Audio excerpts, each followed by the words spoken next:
Hello, security world. Welcome back to BlackHat 2025. We're here recording live from the CyberRisk TV studios at Mandalay Bay in Las Vegas. I am Jackie McGuire. I am a day and a half into Vegas, and I have not lost any money or gotten sick yet, so we are on a roll. Joining me for this interview is HD Moore. HD is the CEO and co-founder of runZero. Welcome, HD. Thanks for having me. Yeah, we've interviewed you on Enterprise Security Weekly before. I know my co-host Adrian's a huge fan. Is spoken very highly of you for a long time, so it's really exciting to have you here. And we are going to talk about probably one of the most important and most often bungled processes in the enterprise, which is vulnerability management. So let's start with, what is the state of vulnerability management? So let's generalize, I guess, mid-market customers, because they're usually a good poster child for what's going right and wrong. What are you seeing in terms of what's going right? All right, let's start with what's going wrong. So why are we still doing such a terrible job managing vulnerabilities? I mean, short version is the tools haven't improved, and actually they've gotten worse for the last 20 years. So if you look at like the two core things that vulnerability management tool is supposed to do is like find all your stuff, use both authenticated and unauthenticated discoveries to identify vulnerabilities. And we've gotten really bad at the unauthenticated discovery part, and we've just kind of gone full into authenticated, agent-based, et cetera. So now what folks have is a list of vulnerabilities that are like outdated, missing patches on half of their assets and almost nothing on the other half of their assets. And so folks get this giant pile of vulnerabilities and they say, well, which one's the most important? In reality, they don't even see half of them, and then they over-rotate on the other half of them where they do have agent-based data. Yeah. So this is, you said it's gotten worse over time. Is it a data volume problem? Is it so I wrote, it used to be just like we had a network and a firewall, and if you keep people out, you're good. And now we have remote work, we have vendors, contractors, all, everybody's growing through partnerships and technical alliances. So is it a sheer data volume problem? Is it, we were just talking before we started recording about retail therapy, we just have too many tools, or what is the issue? It's a lot. It's that folks, generally customers can't tell the difference between a product that works and a product that doesn't. They just buy the thing that's one of the top three and say, well, obviously it must work because it's one of these three things. Mm-hmm. The reality is those tools have been getting worse over the years. I mean, if you look at like how much of the R&D goes into unauthenticated discovery versus authenticated discovery, it's gone from like 90-10 to 10-90 over the years. Yeah. So almost nobody spends money on actual research anymore at the big vulnerability management companies. Instead, what happens is the analysts, everyone else are saying, you know what, instead of trying to improve your data or getting more accurate detections are commodities. Let's not worry about them. Let's just worry about filtering the stuff coming in, and then we'll show you the right ones to fix. We'll tell you what to mitigate first. Reality is you're still missing half your vulns to start with. So whatever you mitigate, you're still kind of missing in the other half of the field. Yeah, that's really interesting to think about. It's almost like if you're a bank only really looking at what the bank tellers are doing and not really worrying about what the people coming in and out of the bank are doing, which is arguably your more important people that are going to cause issues. So how do we start to address this? So what do you think is the right way to address vulnerability management? How did you go about it, founding runZero, and kind of what was the inflection point for you and like there's a better way to do this? Sure thing. My background's offensive testing, right? So when you're doing an offensive test, you typically don't have a credential to start with. Like you have to kind of like get whatever data you're going to get to by hook or crook to determine what something is to break into it. And so the great thing about going that approach is that if you can identify it through an unauthenticated network path, you know it's exploitable because you found it yourself without a credential. Mm-hmm. It's not something that's like, oh, if I had an SMB credential in this machine, I can tell you that your PDF reader on your server's out of date. Like no one cares about that. Yet that's somehow the most critical vulnerability in your list of prioritized vulns, right? So our approach was let's start from bare bones. Like I'm an attacker, I want to break into your stuff. What is the low-hanging fruit? What's the easiest way to break into your thing? And secondarily, like if a new vulnerability comes out in a product that you may not have even heard about until today, how do we tell you where all those things are right this second and get them patched, even without having to run another scan or another lengthy discovery process? Yeah. So those are the two things we focus on. It's like one, unauthenticated only perspective to find everything all the time, no matter what it is, whether it's OT, IoT, et cetera. And then two, if a new vulnerability comes out and move it, or the next Fortinet or next Palo Alto bug, we can tell you where all those devices are like in 2 seconds with a search query, as opposed to having to go through and wait for your next scan window, product update, rescan, et cetera. So the idea is like, end of the day, what we're trying to do is avoid customers having breaches, right? And the way to do that is to take the things that are getting exploited off the network as quickly as possible, not going through a massive list of vulnerabilities and prioritizing through ServiceNow. Yeah, it's interesting to think, we've, in the old days, I'm so old, we would have these inventories of hardware, right? And so you knew everything that was in your network, you knew all of the things that you needed to manage, and now we have this just like sprawling, just jumble of, I have 3 or 4 or 5 or 8 different jobs, and I have Slack instances and Google instances, and they're all on my personal devices. And so, to your point, like the amount of things that we are responsible for now. Like when I think about like mobile device management and things like that, it seems to me that we do a really terrible job creating an inventory similar to the hardware inventories we used to keep for ephemeral assets, virtual assets, and to your point, unauthenticated assets. So starting to approach it from the, okay, let's figure out what exactly we have is, because it's interesting. I think I was surprised. So I spent 15 years in finance, and then I came into security as a data scientist. And I almost think that what I didn't know was what my big differentiator was, because I didn't come in with any preconceptions about what the most important things were, and I actually did exactly that. I asked my CEO, who used to be, head of offensive operations in a military branch, what are the first 4 things you would do if you broke into this system?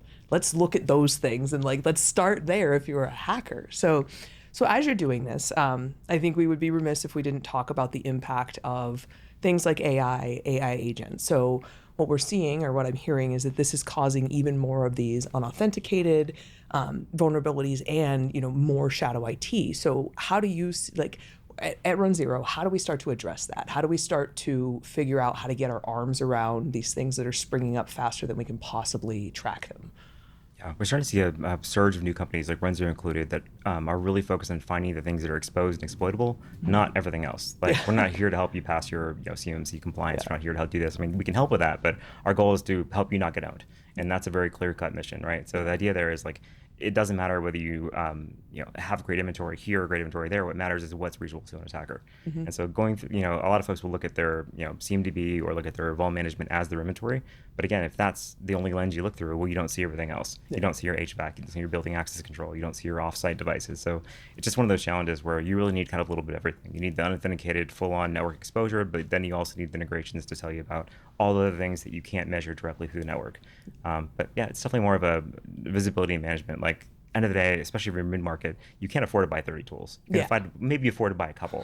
And if those tools only tell you about half your assets, you're only going to know that you have half those assets. Yeah. So, I mean, what you're saying is that it doesn't really do a lot of good to put a full security system and cameras in your house if your garage keypad is 1, 2, 3, 4. And no one's going to watch the video, and it only covers the part of your building, right? So it's one of those challenges where we've really been focusing on the wrong things. Yeah. We usually use those things for response, not and that's all the other thing that is to your point, we have 10,000 untriaged alerts in our SIM, and we're only going to go look at some of them if something's on fire, and those alerts correspond to the thing that's on fire. Yeah. Yeah, that's the hard part. You can't just bury people in vulnerability alerts and say, go fix these millions of things. You have to say, which of those millions of things, as vendors, we need to be more responsible for what work we put onto the customers. Yeah. So our entire goal at runZero is we don't want to give you 1 million vulnerabilities. We want to give you maybe 3 findings. Mm-hmm. And those 3 findings should be things you should probably care about right this second. Mm-hmm. And if you don't agree with us, we'll show you all the reasons why we think you should agree with us. But at the end of the day, we want to give you a short list of things that actually will prevent a breach, not a giant laundry list of things that you can do better. Yeah. So you're a CEO. And I think one of the things that I've been focused on for the last year is how we enable CISOs to be better C-level executives, in that how do we enable them to understand how to tie what they're doing to revenue, how to tie what they're doing to cost savings, and how to message the very important work they're doing and the resources they need to their executive team. So if I'm a CISO and I'm okay, yes, we probably need runZero because I know that we're not doing vulnerability management well. How would you explain to a CEO, they're in 5th grade, what vulnerability management is and how the way runZero manages it is different and why that's important? Sure. I guess from a much higher level, because this is a CEO doesn't know what vulnerability management is, right? Yeah. The quick version, you spent $4 million in tools, you still got breached last week, and you got breached through one of your security appliances by a security vendor. So what does it tell you about the world? It means you're not buying, the security appliances are not by security companies anymore. They're by computer companies who sell you a security product. Mm-hmm. But if you look at the mandate report for 2024, the top 4 initial access vectors were all security vendor appliances. Mm-hmm. It was Palo Alto, Fortinet, Avanti. Those are the most common ways into an environment. Mm-hmm. And so if you're putting all your money into buying one of those systems, you're not really stopping the breach, you're actually enabling the breaches in those cases. So you need to kind of take a step backward and say, what are people actually breaking into? How are they actually getting into the environment? And, spending, ungodly amounts of money throwing inventory into ServiceNow is not going to get you there. What's going to get you there is keeping a very clear eye on where your exposures are and what things are actually being exploited. Yeah.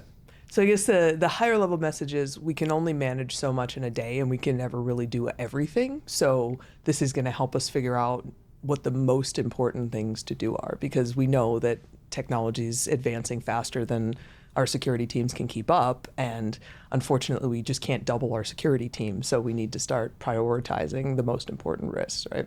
Yeah, and these are not like made up risks. These are risks where we see the exploitation happening with hours, minutes, days, or even weeks before the vulnerability is known to everybody, right? Yeah. If you look at like one of the big Cisco vulnerabilities for the iOS XE vulnerability a couple years ago, all 140,000 devices were compromised and backdoored by the time the vendor even told people about it, and then there's still no patch for a month. Yeah. And so we're in a situation where we're typically starting weeks behind the attackers when we first learned about it. Yeah. Let alone, you can't throw that into your queue and say, well, we'll do that next month during our maintenance window. Yeah. You're not going to get there. Yeah. Well, and you had mentioned like some of the big breaches, like Move It and things like that. And I think there's an inherent trust with some of these tools. And I think one of the things we've seen over the last several years is that attackers are now focusing on weaponizing that trust. And so like I'm talking to Cloudflare tomorrow. I think about this crazy where people were using like the link wrapping services to wrap malware and things like that by compromising accounts. And so what have you seen? So from a customer outcome standpoint, how does this change how your security teams are able to interact with their enterprises and the outcomes that they're able to achieve? Yeah, sure thing. I mean, the starting version is we go into an organization and we say, here's the other half of your assets you didn't know about.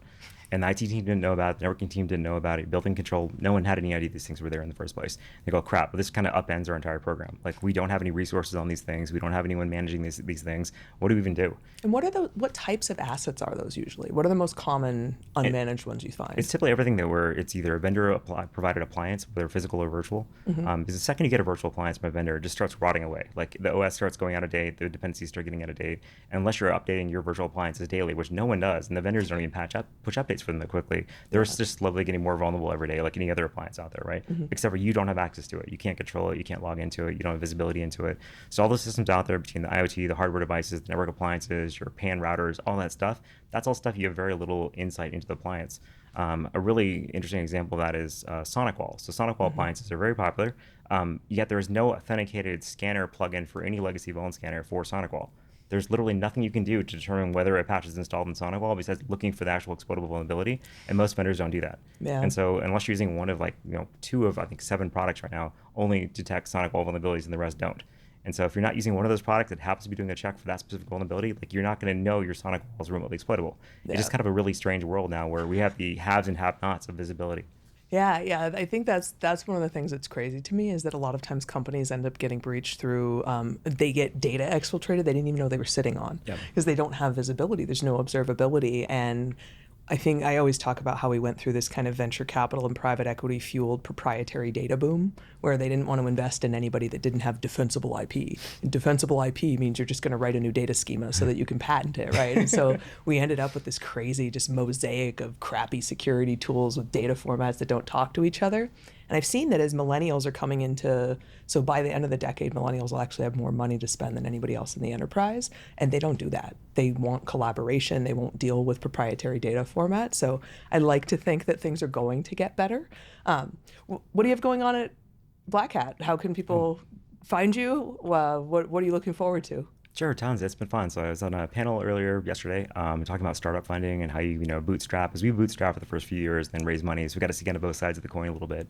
2 days ago, we gave a talk at B-Sides about kind of my favorite pen test tricks, like how you break into stuff and things that are just ways that are really difficult to protect against. Yeah. And all my favorite toys, like weird DNS hacks, things like that to get into stuff. And then on Saturday, I'm giving a talk at the TDI Village, Dyna Initiative Village, talk about building communities with Nicole, the chairman of the board over there. We're doing a talk there.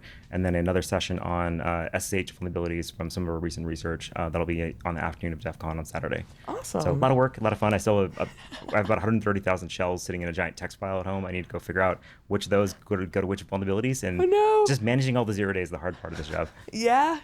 Wow. I love that you're a co-founder and you're still like, I've got this I've That's the got fun this data part. to go through. And I actually just shout out again the Diana Initiative. I went to their neurodivergent dinner on Monday night. They do phenomenal work, so I'm really happy to hear that you're supporting that as well. I mean, they're fantastic. So Nicole and I have been chatting about how do you build a community, how do you get rid of trolls, how do you make sure it lives beyond you, like all that stuff. And my experience with the Metasploit community, her experience with Diana Initiative has been a really great kind of collaborative talk and I should have mentioned that you helped build Metasploit. Oh yeah, that's my background. So doing that 15 years. HD is the Metasploit guy.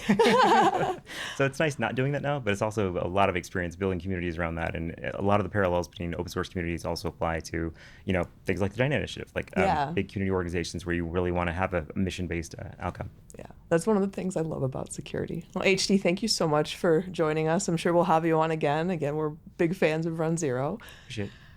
Thank you guys joining our. You know what? It is a long morning, and I think my coffee's wearing off.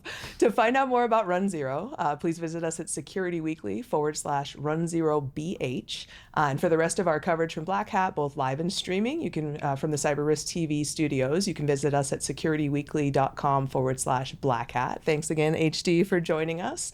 Stay tuned. We'll be back in just a few minutes with more live coverage. Thanks, everybody.